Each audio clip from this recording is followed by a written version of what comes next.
ತಗೊಳ್ಳೋದು ಸರ್ಕಾರಿ ಆಸ್ಪತ್ರೆಯ ಸಂಬಳ, ಆದರೆ ಕೆಲಸ ಮಾತ್ರ private ಕ್ಲಿನಿಕ್ನಲ್ಲಿ.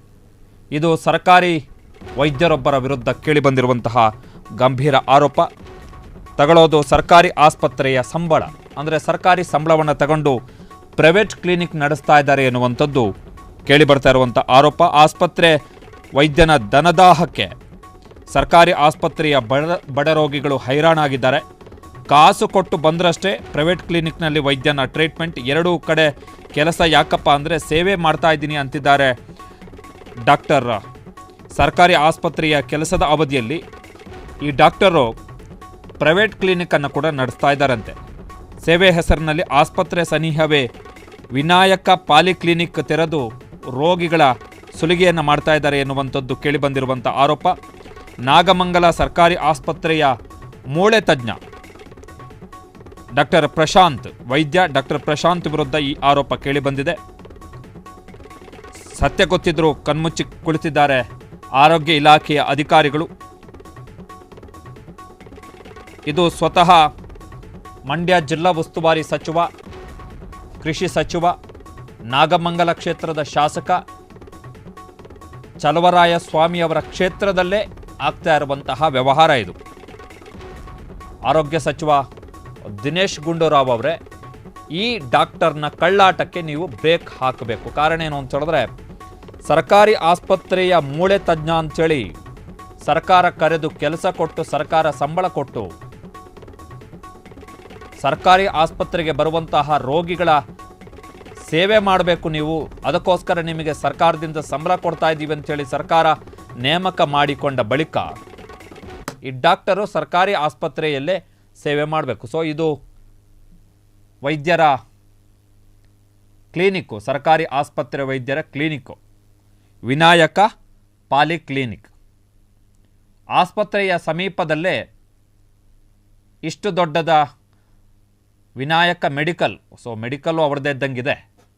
Vinayaka polyclinic, Vinayaka medical, ಸರ್ಕಾರಿ ಆಸ್ಪತ್ರೆ ವೈದ್ಯರು ಡಾಕ್ಟರ್ ಪ್ರಶಾಂತ್.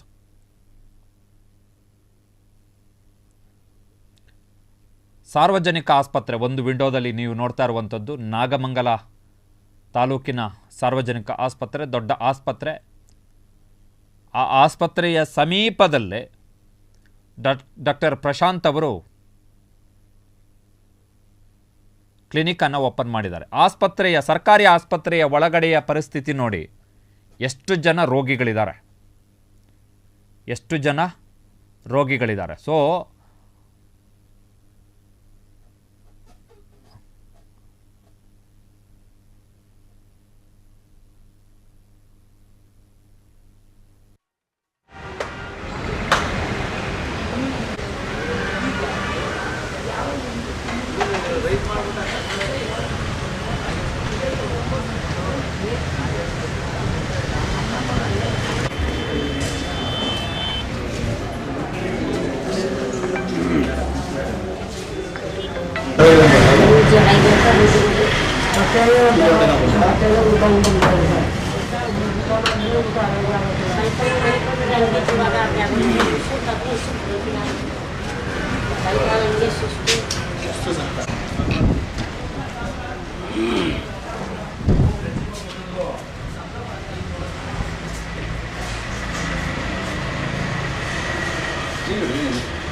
ಸರ್, ನೀವು ಗೌರ್ಮೆಂಟ್ ಡಾಕ್ಟರ್ ಅಲ್ವಾ? ಇಲ್ಲಿ ಪ್ರೈವೇಟಲ್ಲಿ ಹೆಂಗೆ ಮಾಡ್ತಿದ್ದೀರಿ? ನಾವು ಊಟ ಟೈಮಲ್ಲಿ ಬರ್ತೀವಿ, ತಿರ್ಗಿ ಊಟದ ಮುಗಿಸ್ಕೊಂಡು ಹೋಗ್ತೀವಿ. ಊಟ ಮುಗಿಸ್ಕೊಂಡು ಹೋಗಿ ತಿರ್ಗಿ ಇದೆ ಸರ್. ಹಿಂಗೆ ಹೌದು, ಊಟ ಟೈಮಲ್ಲಿ ಇರ್ತೀವಿ. ಊಟ ಟೈಮಲ್ಲಿ ಮಾಡೋದು ಒಂದು ಮುಕ್ಕಾಲು ಹೋಗ್ತೀವಿ. ತಿರ್ಗಿ ಬೈಟ್ ಕೊಡಿ ಸರ್, ಮಾತಾಡಿ ಸರ್. ಗೌರ್ಮೆಂಟ್ ಡ್ಯೂಟಿ ಅವರ್ಸ್ ಬಿಟ್ಟು ಬಂದು ಮಾಡೋದು ಅಲ್ಲ, ಡ್ಯೂಟಿ ಅವರ್ಸ್ ಅಲ್ಲ ಸರ್ ನೀವು ಇರೋದು. ಡ್ಯೂಟಿ ಅವರ್ಸ್ ಅಲ್ಲ ಅಂತಲ್ಲ. ಅಲ್ಲ, ಡ್ಯೂಟಿ ಅವರ್ಸ್ ಅಲ್ಲ. ಈಗ ಡ್ಯೂಟಿ ಒಂದು ಮುಕ್ಕಾಲು ಇಲ್ಲ. ಅಲ್ಲ, ಡ್ಯೂಟಿ ಅವರ್ಸ್ ಇಲ್ಲ. ಈಗ ನೀವು ಅವಾಗ ಮಾತಾಡಿ, ಸಮಸ್ಯೆ ಇಲ್ಲ.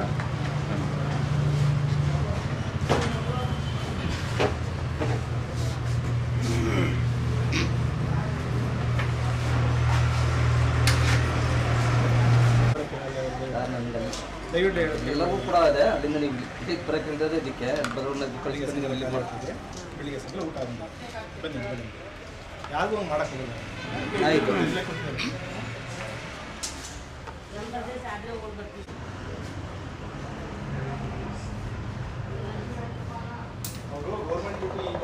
ಹೇಳ್ತಾ ಇದ್ದಾರಪ್ಪ, ಅಲ್ಲಿ ಕೆಲಸ ಅಲ್ಲಿ ಮಾಡ್ತೀವಿ, ಇಲ್ಲಿ ಕೆಲಸ ಇಲ್ಲಿ ಮಾಡೇ ಮಾಡ್ತೀವಿ.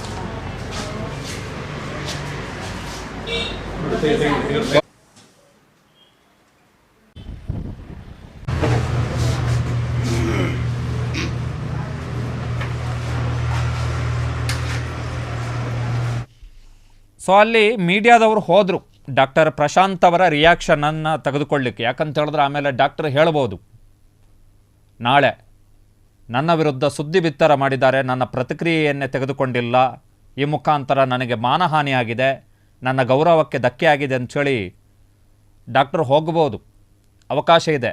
ಹಾಗಾಗಿ ಮೀಡಿಯಾದವರು ಹೋದರು, ಸ್ವತಃ ಡಾಕ್ಟರ್ ಹತ್ರ ಅಭಿಪ್ರಾಯ ತೆಗೆದುಕೊಳ್ಳೋಕ್ಕೆ ಹೋದರು. ಡಾಕ್ಟರ್ ಮಾತಾಡಲಿಲ್ಲ, ಜಾಸ್ತಿ ಏನು ಮಾತಾಡಲಿಲ್ಲ. ಬಟ್ ಕ್ಯಾಮರಾದಲ್ಲಿ ರೆಕಾರ್ಡ್ ಆಗಿರುವಂತಹ ಮಾತನ್ನು ನಾವು ಗಮನಿಸಿದ್ರೆ, ಡಾಕ್ಟರ್ ಹೇಳುವಂಥದ್ದು ಊಟದ ವಿರಾಮದ ಸಮಯ ಅಂತ ಏನಿರುತ್ತೆ ಕೆಲಸದ ಹೊತ್ತಲ್ಲಿ, ಊಟದ ವಿರಾಮದ ಸಮಯ, ಮಧ್ಯಾಹ್ನ ಮನೆಗೆ ಹೋಗ್ತಿರೋ, ಹೋಟ್ಲಿಗೆ ಹೋಗ್ತೀರಿ, ಎಲ್ಲ ಊಟ ಮಾಡೋಕ್ಕೆ ಅಂತ ಏನು ಹೋಗ್ತೀರಿ, ಆ ಊಟದ ವಿರಾಮದ ಸಮಯದಲ್ಲಿ ನಾನು ಈ ಕ್ಲಿನಿಕನ್ನು ನಡೆಸ್ತಾ ಇದ್ದೀನಿ, ಹೀಗಾಗಿ ಇದು ಇಲ್ಲೀಗಲ್ ಅಲ್ಲ, ನಾನು ಕಾನೂನು ಬಾಹಿರವಾಗಿ ಮಾಡ್ತಾ ಇಲ್ಲ ಅಂತ ಡಾಕ್ಟರ್ ಕೊಡ್ತಿರುವಂತಹ ಸಮಜಾಯಿಷಿ. ಊಟದ ವಿರಾಮದ ಟೈಮಲ್ಲಿ, ಲಂಚ್ ಟೈಮಲ್ಲಿ ನಾನು ಬಂದು ಕ್ಲಿನಿಕನ್ನು ನಡೆಸ್ತಾ ಇದ್ದೀನಿ ಅಂಥೇಳಿ. ಲಂಚ್ ಟೈಮ್, ಮಧ್ಯಾಹ್ನ ಊಟದ ವಿರಾಮ ಇದೆಯಲ್ಲ, ಅದು ಕೂಡ ಸೇವಾ ದಿನಕ್ಕಿಷ್ಟು ಗಂಟೆ ಕೆಲಸ ಮಾಡಬೇಕು ಅಂತಿರುತ್ತಲ್ಲ, ಆ ಅವಧಿಯಲ್ಲೇ ಇನ್ಕ್ಲೂಡ್ ಆಗುವಂಥದ್ದು. ಈಗ ಬೆಳಗ್ಗೆ 9 ಗಂಟೆಗೆ ಬಂದರೆ 9 ಗಂಟೆ ಡ್ಯೂಟಿ ಮಾಡಬೇಕು, ಅಥವಾ 9:30ವರೆಗೆ ಡ್ಯೂಟಿ ಮಾಡಬೇಕು ಅಂತಿದ್ರೆ 6:30ವರೆಗೆ ಕೆಲಸ ಮಾಡಬೇಕು, ಸಂಜೆ 6:30ವರೆಗೆ. ಸಂಜೆ 6:30ವರೆಗೆ ಕೆಲಸ ಮಾಡುವಂಥ ಸಂದರ್ಭದಲ್ಲಿ ಮಧ್ಯಾಹ್ನ 1:30ಯಿಂದ 2:30ವರೆಗೆ ಊಟದ ಟೈಮ್ ಅಂತಿದ್ರೆ, ಆ ಊಟದ ಟೈಮಲ್ಲಿ ನಾನು ಪಕ್ಕದ ಆಫೀಸಲ್ಲಿ ಹೋಗಿ ಕೆಲಸ ಮಾಡ್ತೀನಿ ಅಂತ ಹೇಳಿದ್ರೆ ಸಂಬಳ ಕೊಡೋನು ಸುಮ್ಮನೆ ಇರ್ತಾನ? ಹಂಗಾಯ್ತು ಈ ಡಾಕ್ಟರ್ ಕತೆ. ಊಟದ ಟೈಮು, ಲಂಚ್ ವಿರಾಮ ಇದೆಯಲ್ಲ, ಲಂಚ್ ಬ್ರೇಕ್, ಅದು ಸೇವಾ ಅವಧಿ ಏನಿರುತ್ತೆ, ದಿನದ ಸೇವಾ ಅವಧಿ, ಅದರಲ್ಲಿ ಇನ್ಕ್ಲೂಡೆಡ್. ಈ ಡಾಕ್ಟರ್ ಹೇಳ್ತಾ ಇದ್ದಾರೆ, ನಾನು ಊಟದ ಟೈಮಲ್ಲಿ ಬಂದು ಇಲ್ಲಿ ಸರ್ವಿಸ್ ಕೆಲಸ ಮಾಡಿಬಿಟ್ಟು ಹೋಗ್ತಾ ಇದ್ದೀನಿ, ಹೀಗಾಗಿ ಇದು ಇಲ್ಲೀಗಲ್ ಅಲ್ಲ ಅಂಥೇಳಿ. ಇದನ್ನು ಈ ವಿಡಿಯೋ ನೋಡಿದ ಮೇಲೆ, ಅಲ್ಲಿ ಈಗ ಸಾರ್ವಜನಿಕ ಆಸ್ಪತ್ರೆಯ ಒಂದು ಫುಟೇಜನ್ನು ನೀವು ಗಮನಿಸ್ತಾ ಇದ್ರಿ. ಡಾಕ್ಟರ್ ಪ್ರಶಾಂತ್ ಅವರ ಚೇಂಬರ್ ಏನಿದೆ ಅದರ ಪಕ್ಕದಲ್ಲಿ ಒಂದು ಇಲ್ಲಿ ನೋಡಿ, ಇಲ್ಲಿ 2-3 ಬೆಡ್ ಇದೆ ಒಳಗಡೆ. ಕ್ಲಿನಿಕ್ಕು ವಿನಾಯಕ ಪಾಲಿಕ್ಲಿನಿಕ್ ಅಂತ. ಆ ಕ್ಲಿನಿಕ್ ಇವ್ರದ್ದೇನಾ ಎನ್ನುವಂಥದ್ದು ಕೂಡ, ಮೆಡಿಕಲ್ ಇವ್ರದ್ದೇನಾ ಎನ್ನುವಂಥದ್ದು ಪ್ರಶ್ನೆ. ಸೊ ಮೆಡಿಕಲ್ ಇವ್ರದ್ದೇ ಆದರೆ ವ್ಯವಹಾರ ಇನ್ನೊಂದು ಹಂತದ ವ್ಯವಹಾರ ಆಗಿರುತ್ತೆ ಅಲ್ಲಿ. ಸೊ ಸಾರ್ವಜನಿಕ ಆಸ್ಪತ್ರೆ ನಾಗಮಂಗಲ, ಅದರ ಒಳಗಡೆಯ ಫುಟೇಜನ್ನು ನಾವು ನೋಡಿದ್ರೆ, ಅವರ ಡಾಕ್ಟರ್ ಪ್ರಶಾಂತ್ ಅವರ ಚೇಂಬರ್ನ ಪಕ್ಕದಲ್ಲಿ ಅಲ್ಲಿ ಏನು ಕುರ್ಚಿ ಹಾಕಿದ್ದಾರೆ ಹೊರಗಡೆ, ಆ ಎಲ್ಲ ಕುರ್ಚಿಗಳು ಭರ್ತಿಯಾಗಿದೆ. ಅಂದರೆ ಡಾಕ್ಟರ್ಗೋಸ್ಕರ ಪೇಷಂಟ್ಗಳು ಕಾಯ್ತಾ ಇದ್ದಾರೆ. ನೋಡಿ, ಅಲ್ಲಿ ಪೇಷಂಟ್ಗಳು ಕಾಯ್ತಾ ಇದ್ದಾರೆ. ಸಾಹೇಬರು ಲಂಚ್ ಟೈಮಲ್ಲಿ, ಊಟದ ವಿರಾಮದಲ್ಲಿ ನಾನು ಅಲ್ಲಿ ಹೋಗ್ತಾ ಇದ್ದೀನಿ ಅಂತ ಹೇಳ್ತಾ ಇದ್ದಾರೆ. ಈಗ ಜಿಲ್ಲಾ ಆರೋಗ್ಯಾಧಿಕಾರಿ ಅಥವಾ ತಾಲೂಕು ಆರೋಗ್ಯಾಧಿಕಾರಿ, ಪ್ರೈಮರಿ, ಈಗ ಪ್ರಾಥಮಿಕವಾಗಿ ತಾಲೂಕು ಆರೋಗ್ಯಾಧಿಕಾರಿ ಮಾಡಬೇಕಾಗಿರೋ ಕೆಲಸ ಏನು ಅಂತ ಹೇಳಿದ್ರೆ, ಈ ಲಂಚ್ ಟೈಮ್ ಎನ್ನುವಂಥದ್ದು ಅದು ಸರ್ಕಾರದ ಸೇವಾ ಅವಧಿ ಏನಿರುತ್ತೆ, ದಿನದ ಅವಧಿ, ಅದರಲ್ಲಿ ಇನ್ಕ್ಲೂಡೆಡ್ ಅಥವಾ ಎಕ್ಸ್ಕ್ಲೂಡೆಡ್ ಅಂತ ಹೇಳಬೇಕು. ಒಂದು ಕ್ಲಾರಿಫಿಕೇಷನ್ ಕೊಟ್ಬಿಟ್ರೆ ಸಾಹೇಬರು ಅಕ್ರಮ ಮಾಡ್ತಿದ್ದಾರಾ ಸಕ್ರಮ ಮಾಡ್ತಿದ್ದಾರೆ ಎನ್ನುವಂಥದ್ದು ಗೊತ್ತಾಗುತ್ತೆ. ಒಂದು ಆಫೀಸ್ನಲ್ಲಿ ಹೋಗಿ 9 ಗಂಟೆ ಡ್ಯೂಟಿ 9-9:30 ಡ್ಯೂಟಿ ಮಾಡಬೇಕಂತಾದರೆ, ಮಧ್ಯಾಹ್ನ ಒಂದು ಅರ್ಧ ಮುಕ್ಕಾಲು ಗಂಟೆ ಅಥವಾ 1 ಗಂಟೆ ಲಂಚ್ ಬ್ರೇಕ್ ಅಂತಾದರೆ, ಆ ಲಂಚ್ ಬ್ರೇಕ್ನ ಟೈಮ್ನಲ್ಲಿ ನಾನು ಪಕ್ಕದ ಆಫೀಸಿಗೆ ಹೋಗಿ ಕೆಲಸ ಮಾಡ್ತೀನಿ ಅಂದಂಗಾಯ್ತು ಡಾಕ್ಟರ್ ಕತೆ. ಸೊ ತಾಲೂಕು ವೈದ್ಯಾಧಿಕಾರಿ, ನಾಗಮಂಗಲದ ತಾಲೂಕು ವೈದ್ಯಾಧಿಕಾರಿ ಈಗ ಇದರ ಬಗ್ಗೆ ಕ್ರಮಗಳನ್ನು ಕೈಗೊಳ್ಳಬೇಕು, ಎನ್ಕ್ವೈರಿಯನ್ನು ಮಾಡಬೇಕು. ಪಾಲಿಕ್ಲಿನಿಕ್ನ ಹೆಸರು ವಿನಾಯಕ ಪಾಲಿಕ್ಲಿನಿಕ್ ಅಂತ, ಅಲ್ಲಿ ವಿನಾಯಕ ಮೆಡಿಕಲ್ ಅಂತಲೂ ಕೂಡ ಇದೆ. ಸೊ ಮೆಡಿಕಲ್ ಕೂಡ ಸಾಹೇಬ್ರದ್ದ ಆದರೆ ಔಷಧ ವ್ಯವಹಾರ ಏನಾಯಿತು? ಸಾಹೇಬ್ರೇನಾದರೂ ಸರ್ಕಾರಿ ಆಸ್ಪತ್ರೆಯಿಂದ ಔಷಧಗಳನ್ನು ತಂದು ಇಲ್ಲೇನಾದರೂ ಬಳಸ್ತಾ ಇದ್ದಾರಾ? ನಾನು ಆರೋಪ ಮಾಡ್ತಾ ಇಲ್ಲ, ಅಂಥದ್ದೊಂದು ಅಂಶ ಏನಾದರೂ ಇದ್ದರೆ ಅದರ ಬಗ್ಗೆನೂ ತನಿಖೆ ಮಾಡಬೇಕು. ಡಾಕ್ಟರ್ ಹತ್ರ ಅಭಿಪ್ರಾಯವನ್ನು ಕೇಳಕ್ಕೆ ಹೋಗಿದ್ದೀವಿ, ಡಾಕ್ಟರ್ ಅಭಿಪ್ರಾಯವನ್ನು ಕೊಟ್ಟಿಲ್ಲ. ಸೊ ಅವ್ರು ಹೇಳಿದ್ದೇನು, ನಾನು ಲಂಚ್ ಟೈಮಲ್ಲಿ ಮಾಡ್ತಾಯಿದ್ದೀನಿ ಅಂತೇಳಿ ಸ್ಪಷ್ಟನೆಯನ್ನು ಕೊಟ್ಟಿದ್ದೀವಿ, ನಾವು ಅದನ್ನು ಕ್ಯಾರಿ ಮಾಡಿದ್ದೀವಿ. ಸೊ ಈಗ ತಾಲೂಕು ಅಧಿಕಾರಿಗಳು ಇದ್ದರೆ, ಒಂದು ವೇಳೆ ಅವ್ರಿಗೇನಾದರೂ ಈ ಸುದ್ದಿ ಏನಾದರೂ ಗೊತ್ತಿರುತ್ತೆ, ಗೊತ್ತಿಲ್ಲದೆ ಏನಿರಲ್ಲ. ತಾಲೂಕು ವೈದ್ಯಾಧಿಕಾರಿಗಳು ಕೂಡ ಆಸ್ಪತ್ರೆಗೆ ಏನು ಬರಲ್ವಾ? ಬರ್ತಾರೆ, ಸರ್ಕಾರಿ ಆಸ್ಪತ್ರೆಗೆ ಬರ್ತಾ ಇರ್ತಾರೆ ಅವಾಗವಾಗ. ಸೊ ಅವರೇನಾದರೂ ಇದ್ದರೆ ಇದ್ರ ಬಗ್ಗೆ ನೋಡಿ, ಅಲ್ಲಿ 3 ಬೆಡ್ ಹಾಕಿದ್ದಾರೆ ಈ ಕ್ಲಿನಿಕ್ನ ಒಳಗಡೆ. 3 ಬೆಡ್, ಸಣ್ಣ ಕ್ಲಿನಿಕ್ ಅದು. ಬಟ್ ವ್ಯವಹಾರ ಸ್ವಲ್ಪ ಜೋರಿದ್ದಂಗಿದೆ. ಕ್ಲಿನಿಕ್ ಸಂದಾದರೂ ವ್ಯವಹಾರ ಜೋರಿದೆ.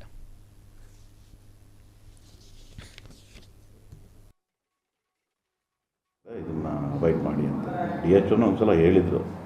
ನಾವು ಹೇಳಿದ್ದೀವಿ. ಅವರು ಏನು ಹೇಳ್ತಾರೆ ಅಂದರೆ ಡ್ಯೂಟಿ ಅವಸ್ಥೆಯಲ್ಲಿ ಮಾಡ್ತಾಯಿಲ್ಲ, ಬೆಳಿಗ್ಗೆ ಹೊತ್ತು ಮಾಡ್ಕೊತೀವಿ, ಡ್ಯೂಟಿ ಆದಮೇಲೆ ಸಾಯಂಕಾಲದ ಹೊತ್ತು ಮಾಡ್ತೀವಿ. ಸರ್ ನಮ್ಮ ಹತ್ರ ಡ್ಯೂಟಿ ಪಿನ್ ಟು ಪಿನ್ ಹೋಗಿರೋದು ಡೀಟೇಲ್ಸ್ ಇದೆ, ಯಾವ ಟೈಮಲ್ಲಿ ಹೋಗಿದ್ರೆ ಏನು, ಡ್ಯೂಟಿ ಅವರ್ಸಲ್ಲಿ ಇದ್ದಾಗಲೇ ಹೋಗಿರೋದು.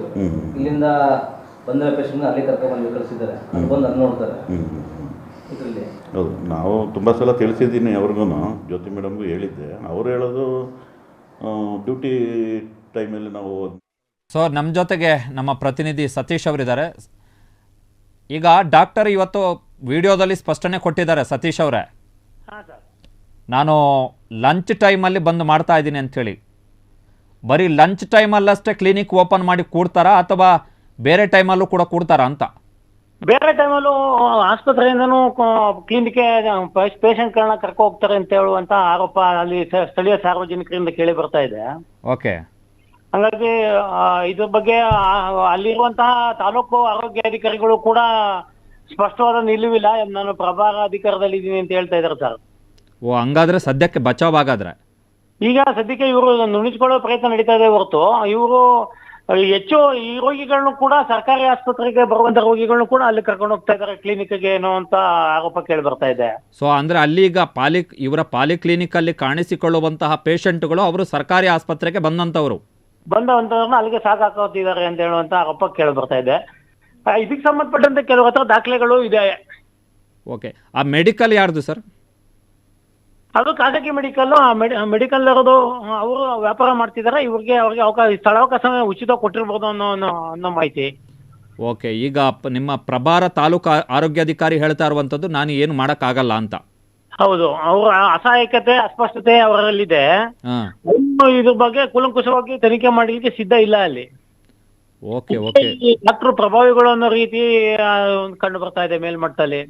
ಯಾರು ದೂರು ಕೊಟ್ಟಿಲ್ವಾ ಅಧಿಕೃತವಾಗಿ ಯಾರೋ ದೂರು ಕೊಟ್ಟಿಲ್ಲ. ಕೆಲವು ಸಂಘ ಸಂಸ್ಥೆಗಳು ಮತ್ತೆ ಮೀಡಿಯಾದವರು ಹೋಗಿ ಅದ್ರ ಬಗ್ಗೆ ನಾವು ಪ್ರಶ್ನೆ ಮಾಡಿದಾಗ ಇವರು ಅಸ್ಪಷ್ಟವಾಗಿ ಉತ್ತರ ಇದೆ. ಅವರು ತಾಲೂಕು ವೈದ್ಯಾಧಿಕಾರಿಗಳು ಮಾತಾಡುವಂತ ಹೇಳಿಕೆಗಳನ್ನ ನೀವು ಗಮನಿಸಬಹುದು. ಅಲ್ಲಿ ಈಗ ಬಂದಿದ್ದೀನಿ ಕೊಡ್ಬೋದು ನನಗೆ, ಈಗ DHO ಕೂಡ ಅವ್ರಿಗೆ ಡೈರೆಕ್ಷನ್ ಕೊಟ್ಟಿರೋ ಬಗ್ಗೆ ಕ್ರಮ ತಗೋಬೇಕು, ಇದನ್ನ ತನಿಖೆ ಮಾಡುವಂತ ಮುಂದಾಗುವಂತ ಇದೆ ಇವರಲ್ಲಿ ಬದ್ಧತೆನೆ ಕಾಣಿಸ್ತಾ ಇಲ್ಲ. ಈಗ ಅಲ್ಲಿ ಪಾಲಿಕ್ಲಿನಿಕ್ ಅಲ್ಲಿ ಒಂದು ಟೈಮಿಂಗ್ಸ್ ಹಾಕಿರ್ತಾರಲ್ಲ ಸರ್, ಬೆಳಿಗ್ಗೆ ಇಷ್ಟೊತ್ತಿಂದ ಇಷ್ಟೊತ್ತವರೆಗೆ ಡಾಕ್ಟರ್ ಸಿಗ್ತಾರಂತ, ಆ ತರದ್ದೇನಾದ್ರೂ ಟೈಮಿಂಗ್ಸ್ ಹಾಕಿದಾರ? ಫಾರ್ಮಾಲಿಟೀಸ್ ಮಾಡಿದ್ರು ಕೂಡ ಪ್ರಮುಖವಾದ ಇವರು ಮೂಳೆ ತಜ್ಞರು ಹೇಳಿ ಕೇಳಿ ಇವ್ರೇನ್ ಮಾಡ್ತಿದ್ರೆ. ಅಲ್ಲ ನಾನ್ ಸತೀಶ್ ಅವರೇ, ನಾನು ಕೇಳ್ತಾ ಇರೋವಂಥದ್ದು ಈಗ ಕ್ಲಿನಿಕ್ ಅಲ್ಲಿ ಇವ್ರದ್ದು ಪ್ರೈವೇಟ್ ಕ್ಲಿನಿಕ್ ಇದೆಯಲ್ಲ ಅಲ್ಲಿ ಏನು ಟೈಮಿಂಗ್ಸ್ ಮತ್ತೆ ಬೇರೆ ಅದರದ್ದು ಯಾವ್ದು ಜಾಸ್ತಿ ಕಾಣಿಸಿಲ್ಲ ಸರ್. ಓಕೆ ಓಕೆ ಸತೀಶ್ ಅವರೇ, ನೋಡೋಣ. ಸೊ ಇದು ನಮ್ಮ ಮಂಡ್ಯದ ಪ್ರತಿನಿಧಿ ಕೊಟ್ಟಂತಹ ಸುದ್ದಿ. ತನಿಖೆ ಆಗಬೇಕು. ಅವರೇನು ಕ್ಷಣ ಕ್ಷಣದ ಸುದ್ದಿಗಳಿಗಾಗಿ ಫ್ರೀಡಂ ಟಿವಿ ಸಬ್ಸ್ಕ್ರೈಬ್ ಮಾಡಿ, ಲೈಕ್ ಮಾಡಿ ಹಾಗೂ ಫಾಲೋ ಮಾಡಿ. ಹೊಸ ಸುದ್ದಿಗಳ ನೋಟಿಫಿಕೇಶನ್ಗಾಗಿ ಬೆಲ್ ಐಕಾನ್ ಮೇಲೆ ಕ್ಲಿಕ್ ಮಾಡಿ.